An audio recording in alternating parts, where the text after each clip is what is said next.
Hello and welcome back to Foreign Correspondents. I'm Sorang, and joining me here in the studio is our panel of foreign journalists. Welcome to the program. Good to be back.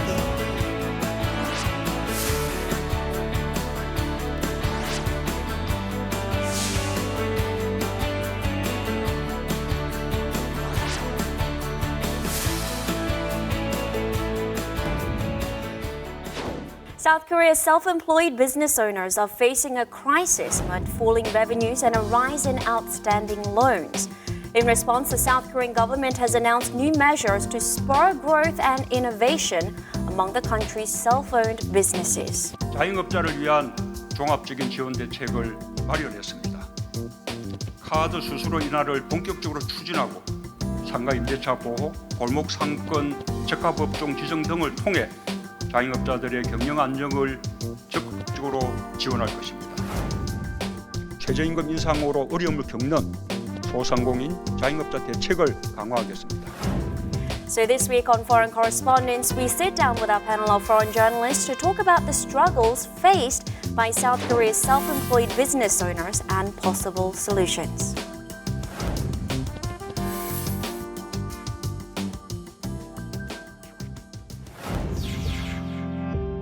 According to the media, government aid measures for the self-employed may be an indication that the business owner's struggles have reached a level alarming enough to demand the attention of policy makers. Do you agree with the notion that South Korean self-employed business owners are generally in a crisis? Yes, I think the South Korean economy in general is in a crisis. It's kind of a spin-off of what's happening, I think, in the East Asian economy and the global economy. American protectionism is starting to perhaps have an impact here.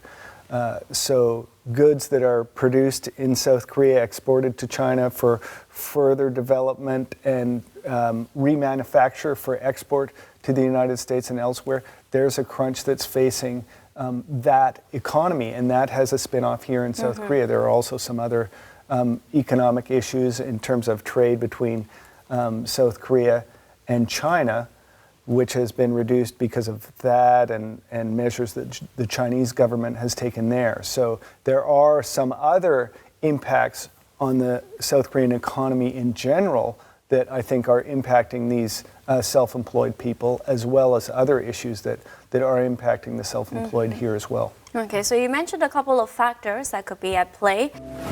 With regards to other possible causes for this hardship, a host of different factors are at play, including the minimum wage hike, high cost of rent, and a general downturn in consumption. What do you see as the main contributing factors for this difficulty? Well, I think it's exactly what you just said and what Frank said. It's a mix of all these factors. I mean, all these self-employed people, these business owners, they face increased competition. The rents are rising pretty fast, especially in Seoul. You have some areas where really the rents are becoming completely unaffordable, while at the same time the consumer spending is not very good. Right. I mean, the government policy to raise the minimum salary, of course, the intention were very good, but so far the effect that we can see is that makes even more difficult for this small business to stay afloat. So all these elements together makes it a bit worrisome indeed. Yeah. Another factor that's been reported by the media is the rising number of single-person households and the reduction in working hours in South Korea, having possibly resulted in more people buying ready-made meals at convenience stores, which in turn have adversely impacted revenues at restaurants and bars. Do you think these factors have indeed contributed to the crisis? It very well could be that. I mean, there has definitely been a hit to the food and beverage sector over the last couple of years. It could also just be that, young people don't have a ton of money and that they can't afford to be supporting a lot of these small businesses all the time. Right. Now, if we go back to last October, a representative of South Korea's biggest franchise restaurant chain operator stirred controversy after he said the shutdown of many self-employed businesses was inevitable due to market forces at play.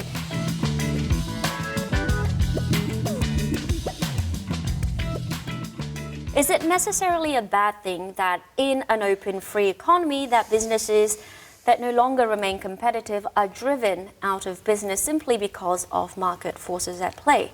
I mean, it is a problem in Korea where if you lose your job, there is no social safety net to help you to survive. Many, for example, older generation, they are self-employed, they're still working because they don't have the choice, they don't have pension, their family is not helping them, they need to work. So that's why in Korea the problem is maybe more acute than in a country like France, for example. And even if you lose your job or if your company goes bankrupt, I mean, it's a big deal, but at least you know you will receive some subsidies for the government, you will receive some pension from the government, you will not be on the street. And in Korea, it's a bit different and it's a bit more problematic. I agree with what that business person said, that it can be a good thing. It indicates some, in some sense, it's certainly it's inevitable, but it also can represent a progressive development in the economy, perhaps technical innovation. Certainly the franchisees are doing something better than the small operators that are losing business, that are going out of business.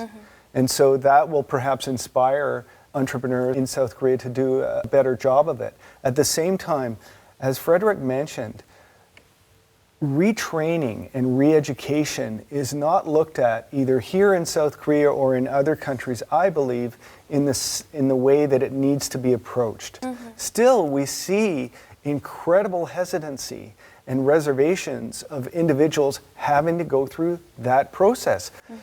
If we're going to have innovative, progressive economies that require people to change jobs and be retrained throughout their lives, and that institutionalization of re-education developed within societies to generate optimism and inspire that progressive and innovation that's, that now essentially the global economy has been on that path now for a number of decades. Then do you not see the older generation perhaps getting fired or early retirement from their original job and then opening their own mom and pop store? Could that be the career change that you're talking about, getting re-educated for that third job? Sure, absolutely. And those people that are opening those businesses, I believe, need to go into businesses that they know well. And need to be retrained to go into businesses that they know well.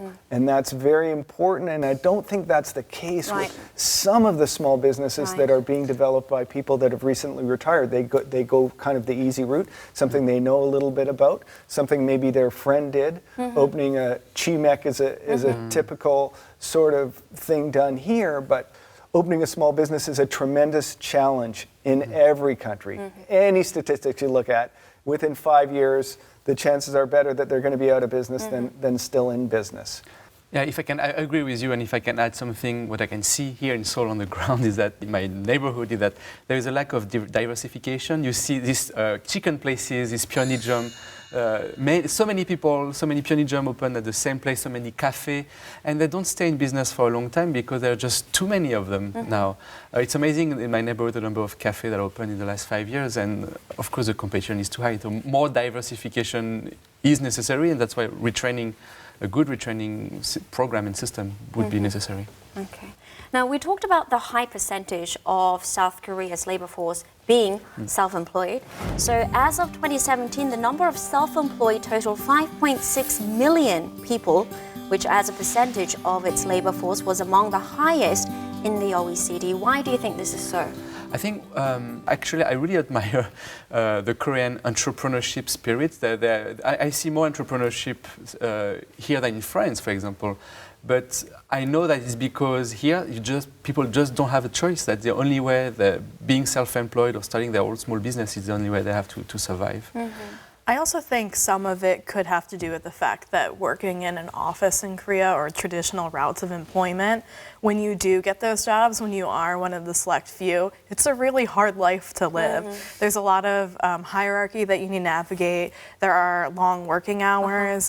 Bosses sometimes act like they own the employee, not that the employee works for them. And so a lot of people will talk about, like they get to make their own lifestyle. And although that may not be the way to get rich, or it may not be glamorous, I do think that sometimes there are people who probably choose that to lifestyle. To live, by their own accord, basically. Okay. Now, the most concerning issue of all with regards to self-employed business owners is their hardship in trying to stay afloat.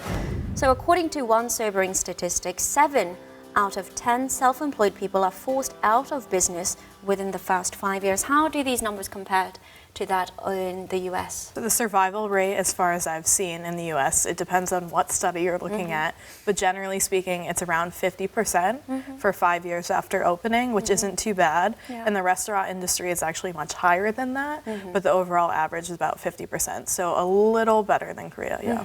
What about in France? For France, it's the same. It's difficult. You have different statistics. But for what we call auto-entreprise, which is a one-person company, when you're the only employee and you will, the survival rate is actually pretty bad. It's worse than Korea. The figures I found were that after 5 years, 77% of these small companies disappear, close. They have to close. I think in Canada it probably depends on the study as well, but I would guess that they're below 50%. But I would also argue that some small businesses that last for a short period of time, like just a few years, you know, we shouldn't necessarily consider them as failures. I had a small Stepping business stones. for 3 or 4 years that I did, and it was a great learning experience for me, and it supported me for 3 or 4 years. And I even had an employee or two for much of that period of time. And looking back on that experience, I wouldn't trade it in for anything. So even though a small business only lasts a short number of years, I think that that can be viewed as a good thing. And if you have 50% of your restaurants lasting 5 years or more, you know, that means that second businesses, you know, your average could be pretty high if it's the same type of person starting up another type of business. That's actually quite a frequent phenomenon. If they have learned from their first failure. Yeah, sure. Now, debt is also another issue. South Korea's self-employed business owners are facing a growing pressure of mounting debt. As of November of last year, the total outstanding debt owed by the country's self-employed was tallied at roughly $527 billion US. Financing is often the most difficult aspect of starting a new business for many of the self-employed, with many relying on personal savings or funds provided by their family members. And the majority of South Korea's self-employed individuals work in real estate, wholesale and retail, or the food and lodging industries. What are some common or popular areas for self-employment? The service sector is a big one. You know, we've mentioned restaurants before. I worked in the restaurant industry for quite a while. So that's an area certainly where you see a lot of self-employed, and they have, again, a high failure rate in that business as well because of the generally lower entry barriers. You see, you know, sort of more intensive competition there. Right. And you also have, of course, franchisees that are always taking a big bite out of your business as well. And how do they go about doing their paperwork or financing? It depends on the company. The most common thing that you find is that friends and family, beg, borrow, or steal from friends and family to get your business off the ground. Like Korea. And then, you know, the risk is kind of distributed amongst some people, and the profit can come back to you and your friends and your family, and the repayment schemes can be, you know, organized a little bit more leniently and flexibly than if you're dealing with a bank. Right. Also, when you're dealing with the bank, they're not going to provide loans as you know, perhaps as easily as friends and family will. And at the same time, there might be greater incentive to work hard to succeed if you know that you're going to be, you know, defaulting on your brother or your sister or your aunt or your mother. So I think that's kind of perhaps a good lending scheme. Familial banks.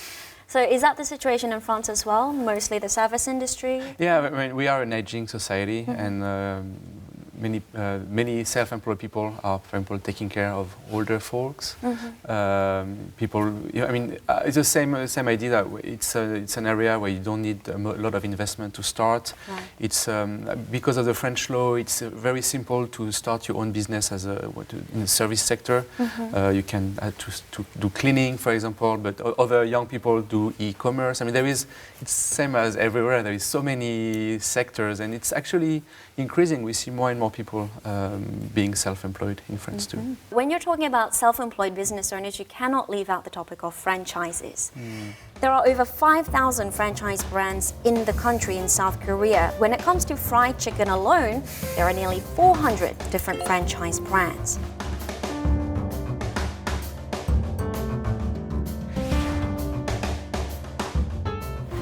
first of all, when I say Korean franchises, what sort of brands pop up to your mind? Well, I think of Mom's Touch, burger, I guess, place, and Tom and Tom's and Lotteria. Junk food mostly. Junk food mostly, but I'm sure that there are other, more attractive franchise brands here than those as well. Paris Baguette. Baguette. These French bakeries. Yeah. What about for you? I think about makeup as well. Olive Young, a Tweed House, Innisfree, these kinds of brands I like to shop at. And of course, all the different kinds of food like bonjuk and things like that. Bonjuk, that's a healthy alternative. I like bonjuk. So when I mentioned that number before, nearly 5,000 franchise brands, what are the main factors that contributed to this boom in franchise business in South Korea? I think as an entrepreneur, it's easier because you already use notoriety and the image of the company, so you don't have to do more marketing. The marketing is done for you. You don't have to think too much of how will I decorate my business, my shop. I mean, there is so many things that's already provided. So I guess that's why it's much easier to start. The problem is, depending on the contract you sign with the mother company, then sometimes you can be stuck into pretty bad contracts. And I remember some people in Korea, I think it was in the convenience store business where some contracts were actually pretty bad for the entrepreneurs. So, but despite that problem, if this problem can be solved, I think the franchise system is pretty good for people. I disagree. I don't like franchises. I prefer to go to independent businesses. I do go to some franchises sometimes, but I would always try to prefer to go to independent businesses. And I look at franchisees as entrepreneurs that lack the creativity to do their own businesses. There are advantages, of course, to opening a franchise that you can't really deny. One is, I think that they can probably negotiate better terms in terms of rent. You mentioned rent earlier, and one of the challenges that faces the restaurant industry here is that you have such short contracts on rental of commercial locations. In Canada, you do a 5-year and then a 5-year renewal. 5 and 5 is very common. In South Korea, it's 1 year or 2 years, and then your rent is likely to go up. I think franchises probably have a little bit more leverage over whatever real estate owner they're dealing with to negotiate better terms for their real estate locations, and also purchasing. They're going to have perhaps some economies of scale that will enable the restaurant or other franchise to purchase its products for cheaper. Definitely. So those are the benefits for the self-employed business people wanting to become a franchisee. But for these franchise brands to have succeeded so well, for there to be 5,000 of them in the country, consumers need to like the franchise brands as well. What's in it for the consumer when they're choosing between a franchise brand and a mom and pop store? I think, franchises are definitely, cornerstone for consistency. One that I always frequent is Starbucks, and it's not because I like their coffee per se, but it's because they always have amazing Wi-Fi. I know that they're never going to let me down in that sense, and so when I need to do work and sit down with my computer, I know that Starbucks is going to be my reliable bet. So I think consistency is a big part of it. The other thing too is that, it takes an incredible amount of very, very expensive market research to be on top of trends and to constantly update your product. And South Korea, way more than the United States, is a culture of trends, Very sensitive to trends. Yeah, and it's not just, fashion and clothing either, it's food. Like, yesterday was dargi, like strawberry, and today is peach. And so it constantly changes, and you need a whole new menu, things like this. And I don't think that's really something that's easy to take on for a small business. I think you really hit the nail on the head with customer service when you mentioned Starbucks and Wi-Fi, because I went to a cafe just before I came here that didn't have Wi-Fi. And I was like, I couldn't believe it. Why don't you have Wi-Fi? So then I had to mess around with my phone for 10 minutes, and it was inconvenient. And I wouldn't have cared the price of the coffee at all if it had Wi-Fi. And there's other aspects of that consistency that you mentioned, Kelly, that drive people to franchises where they know that they're going to get certain things. When you go into, the coffee shop that you mentioned, you know the music is going to be of a certain type at a certain level. You know that there's going to be space for you to sit, right?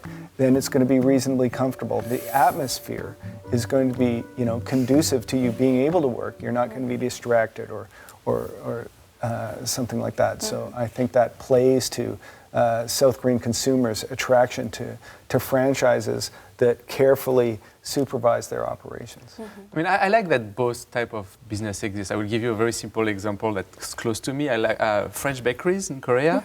I like the fact that you do have franchise like Paris Baguette, where it's reasonably cheap. The taste is the same everywhere, and even like the smallest village in Korea now you can find French croissant, which I find it amazing. But at the same time, I really like the fact that we see more and more independent bakeries opening. They are usually really good. These people, some of them study in France. They bring some part of their material from France, but it's more expensive. So it's good to have both. And sometimes I want like really high quality bread or high quality croissant, but sometimes I'm okay with more like usual stuff. So I'm happy that both things exist. Yeah, happy to have a wider range of options for the consumer. Now let's discuss some possible solutions to the crises faced by self-employed business owners. The government's new measures to spur growth and innovation among self-owned businesses also include policies to support those who are interested in starting a new venture.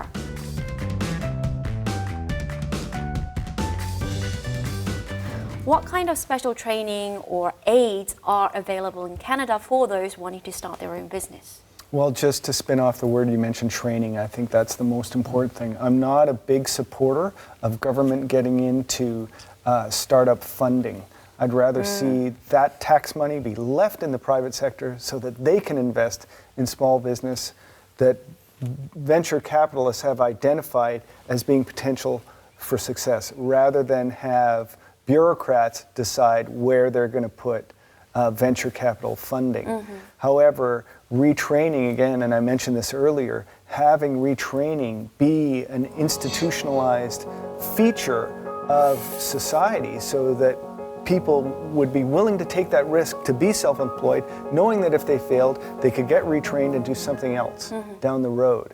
I think that's more likely to generate progressive innovation in your society and drive, greater economic efficiencies and employment. And on that note, this new policies put forward by the Jae-in government, it includes re-education for those who, at the end of their self-employed business venture, they decide to close it. There is the option to be re-educated, to go into a different company. What other supportive measures are available in France? So in France, if you're jobless and you have some idea of a business, you can get government support. You go to your local job center, and they can first start with some kind of consulting. If you bring an idea, they can help you with I don't say they will do a full business plan for you, but they can help you to see whether there is it's a good idea or not. And as well, there is a lot of training programs of different legs, different size, different type for free. And I think I agree with Frank. I think training and retraining is by far the most important thing. Yeah. All right.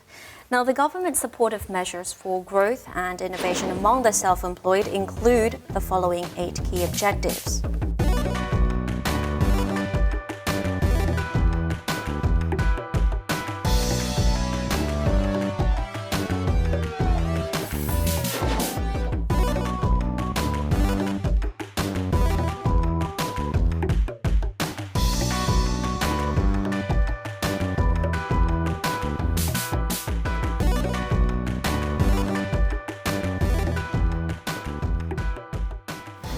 Do you have any final comments on the steps taken by the Jae-in administration in this regard?